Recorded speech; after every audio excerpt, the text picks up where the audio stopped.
This year we were at the Memphis Film Festival, the Savannah Film Festival, the Toronto Film Festival, the San Sebastian Film Festival. I believe we're about to go to the Dublin Film Festival. We were at the Austin, Texas has a little film festival, and I think we were at a film festival in the Chicago Film Festival. My favorite part of the festival is usually seeing the city, and so we drove around with some friends yesterday and somebody who's from Glasgow, and got to take a little tour of the city and see where the neighborhoods are. And I hadn't been here for years, so to see what things are changing and what things are still the same. Like Glasgow, what?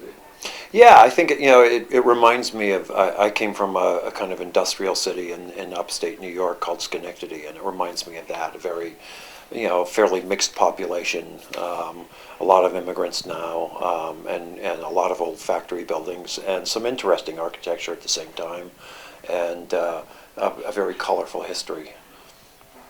Our movie's going to be opening in the UK, Honeydripper, in May, and Glasgow is an important audience for us. And since the festival was happening here at this time and we were available, it seemed like a really good time to come and do some publicity, get the buzz going about the movie. We had 2 screenings of it, and also just because I like coming back to Glasgow.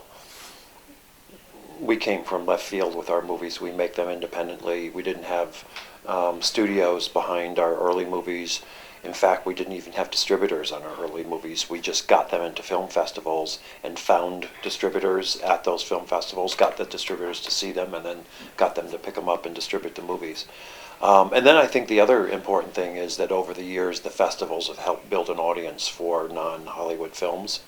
And so some of our ability to make films is just because there is an audience out there that has been kind of turned on to things that don't necessarily have the biggest stars in them or the biggest budgets behind them. I think that there are so many films made. It's a lot easier to make a film than it used to be. The Sundance Film Festival this year got 3,600 feature films submitted, and that was mostly by first and second time filmmakers.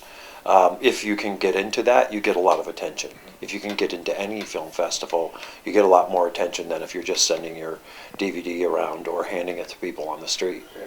And also you get to see it in front of an audience, and I think besides just the moving your career forward, that's an important thing to do, is to sit with your movie in front of an audience and see how it plays, which is a very different thing than looking at it on an editing machine.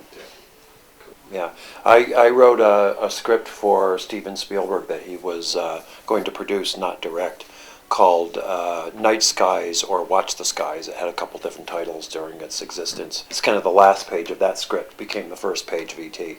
But that's the last thing I had to do with it. And when I read E.T., the script, which I got to do before the movie came out, I have read so many bad scripts in my life, because that's my job, is to rewrite not very good scripts. It was just like, oh wow, somebody else out there can really write. It was, and I thought, oh, if you can keep the budget down, this will be a nice little Disney movie, and he'll make $5-10 million on it. Which is why I'm not a Hollywood producer.